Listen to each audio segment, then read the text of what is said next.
Subscribe कीजिए कुंडलिनी जागरण को और प्रेस कीजिए बेल आइकन को, जिससे कि आपको मिल सके हमारी लेटेस्ट वीडियो सबसे पहले। श्री कृष्ण ने कहा है योगक्षेम वहाम्य, योग के बगैर क्षेम नहीं हो सकता। हम परमात्मा की भक्ति करते हैं, परमात्मा को याद करते हैं, आर्तता से पुकारते हैं, लेकिन उनका हमारा अभी तक कोई जब संबंध ही नहीं जुटा, अगर हम उनके राज्य में ही नहीं हैं, तो परमात्मा भी हमारी बात कैसे सुन सकते हैं। सुदामा जी को भी श्री कृष्ण से मिलने जाना पड़ा। इसी प्रकार आप सबका योग होना चाहिए। योग होने के बाद जो क्षेम है वो इतना सुंदर उतरता है कि लोग आश्चर्यचकित हो जाते हैं। हम तो कुछ भी नहीं करते, आप ही की कुंडलिनी है और वो जागृत हो जाती है। इस पृथ्वी पर अगर आप बीज डाल दें तो ये पृथ्वी माता स्वयं ही उसे अंकुरित कर देती है, लेकिन वास्तविक वो क्या करती है? आप ही बीज हैं और आप ही अंकुर हैं और आप ही शक्ति है, सिर्फ उसकी चालना मात्र करने की है। अगर वो चलायमान हो जाए तो सहज ही में तो उसमें अंकुर आ जाते हैं। तो कुंडलिनी का जागरण भी एक जीवंत क्रिया है। इसे हम समझ नहीं पाते कि परमात्मा एक जीवंत शक्ति है और ये एक जीवंत क्रिया है। चारों तरफ परमात्मा का आपको प्रकाश दिखाई देता है। हर ऋतु में जैसे अलग अलग के फल आते हैं, अलग अलग की सृष्टि होती है, आप लोग अलग अलग तरह के गाने गाते हैं।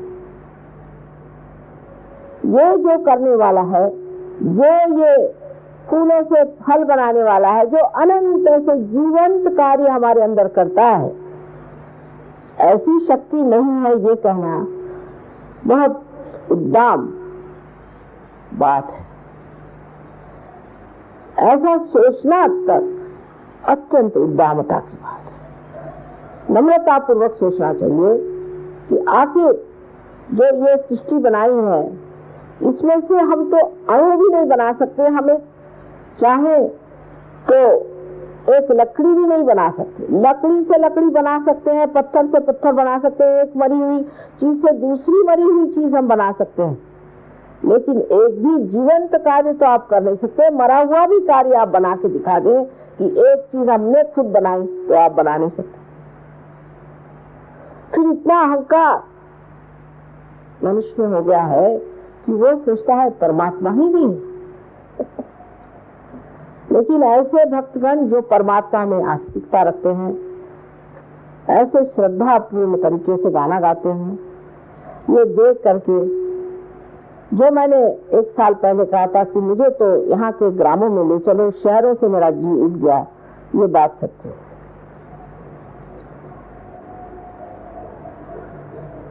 आज श्री कृष्ण ही की बात कहेंगे, क्योंकि आपके यहाँ श्री गोविंद जी का इतना सुंदर मंदिर है। श्री कृष्ण जी ने किस तरह से सहयोग किया था। जब वो छोटे से थे तो गोपियों को छेड़ते रहते थे। जब वो घड़ी भर के अपने सर पे चलती थी तो उसको कंकड़ मार के तोड़ देती। ये उनकी लीला जो थी, ये जो चुड़ुल थी, इसके पीछे में बहुत बड़ा कार्य था। उस जमुना जी में जिस राधा जी के पैर होते थे, वो राधा जी स्वयं रा माने शक्ति और धा माने धारणा करने वाली, उस शक्ति के पैर उसमें पड़ते थे। उसका पानी ही गंगा जल जैसे पवित्र हो गया, उसमें चैतन्य आ गया। वो पानी भर के जब गोपियां चलती थी तो उनके कंकड़ मार के जो पानी उनके पीठ पर गिरता था, उससे उनकी कुंडलिनी जागृत करती थी। इसीलिए उनको लीलाधर कहते। जब रा माने शक्ति और स उसके सहित, शक्ति के सहित जब वो नृत्य करते थे तब भी उनके अंदर से चैतन्य बह करके सबके अंदर जाता था और उनकी कुंडलिनी जागृत होती थी। उस जमाने में न तो ऐसी पब्लिक थी, न ऐसे लोग थे जो बैठ करके किसी के भाषण सुनते, न ऐसी जनता थी जो परमात्मा के खोज में घंटों बैठ करके सुनती की चीज क्या। मनोरंजन के साथ ही उन्होंने अपने लीला के साथ ही लोगों की कुंडलिनी जागृत की। इसी श्री कृष्ण ने भी ये बताया है कि हमारी जो चेतना है, मनुष्य की जो चेतना है, इसका वृक्ष नीचे की ओर अधोगति पर जाता है। इसीलिए आप देखते हैं कि जो पाश्चिमात्य देश हैं, जो परदेशी लोग हैं, इनके देशों में जाकर देखिए तो नर खड़ा रखा हुआ। उनको कोई पाप पुण्य का विचार नहीं, माँ बहन का विचार नहीं, किसी भी धर्म का विचार नहीं, पूर्णतः अधोगति में घुस गए। उनसे अपने को कुछ सीखने का नहीं, क्योंकि इसकी जड़ें अपने मस्तिष्क में है। ऊर्ध्वगति को प्राप्त होना चाहिए। ऊर्ध्वगति प्राप्त कैसे होगी? उसके लिए कुंडलिनी का जागरण करना चाहिए। महाराष्ट्र में ज्ञानेश्वर जी बड़े भारी संत हो गए। जब उन्होंने ज्ञानेश्वरी लिखी तो गीता पे ही आख्यान है, लेकिन उसमें खोल कर उन्होंने लिख दिया कि ये कार्य कुंडलिनी के जागरण से ही होता है। उस पर लोगों ने ये बंधन लगाया कि जो 6वां अध्याय है जिसमें लिखा गया है वो पढ़ना ही नहीं, बाकी चाहे जो करते रहिए। तो सब लोग मुंह में तंबाकू रख करके मीलों चल करके विट्ठल के मंदिर में विट्ठल विट्ठल विट्ठल चले जाना, पगला जाते हैं। कहते हैं सर फोड़ डाला हमने। एक मुसलमान थे, शेख करके कहने लगे माँ नमाज पढ़ पढ़ के घुटने फट गए, पैदल चल चल के पैर फट गए, विट्ठल कहते कहते गला बैठ गया, लेकिन विट्ठल मिला नहीं। उसको कहीं जाने की जरूरत नहीं है, आप ही के अंदर सब कुछ समाया हुआ।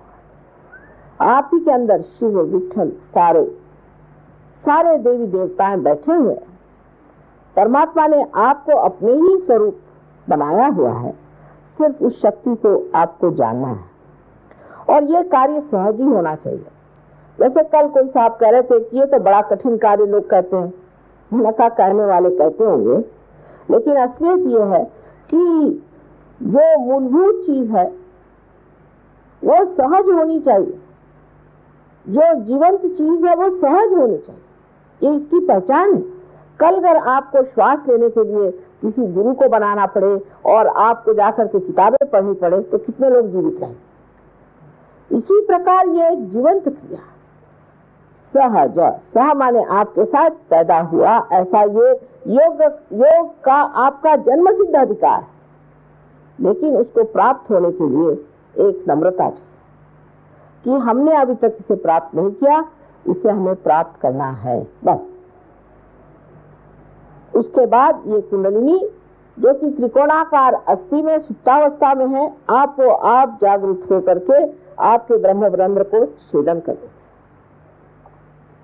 श्री आदि शंकराचार्य ने शुरुआत में एक बड़ा सुंदर विवेक चूड़ामणि नाम का ग्रंथ लिखा था। उसके बाद उनके अनेक इस तरह के ग्रंथ हुए। अंत में वो थक गए, क्योंकि एक शर्मा नाम के बड़े भारी विद्वान थे, उन्होंने उनसे बहुत वाद विवाद किया। वो तंग आ गए, इन बुद्धिमान लोगों से कैसे बताया जाए कि तुम्हारे बुद्धि में प्रकाश ही नहीं, तुम बात क्या कर रहे हो भाई। अंत में उन्होंने सौंदर्य लहरी नाम का एक बड़ा सुंदर ग्रंथ लिखा है, जिसमें सिर्फ माँ की स्थिति लिखी है और हर श्लोक जो है एक मंत्र है। उस मंत्र के जागरण से आपकी कुंडली जागृत होनी चाहिए।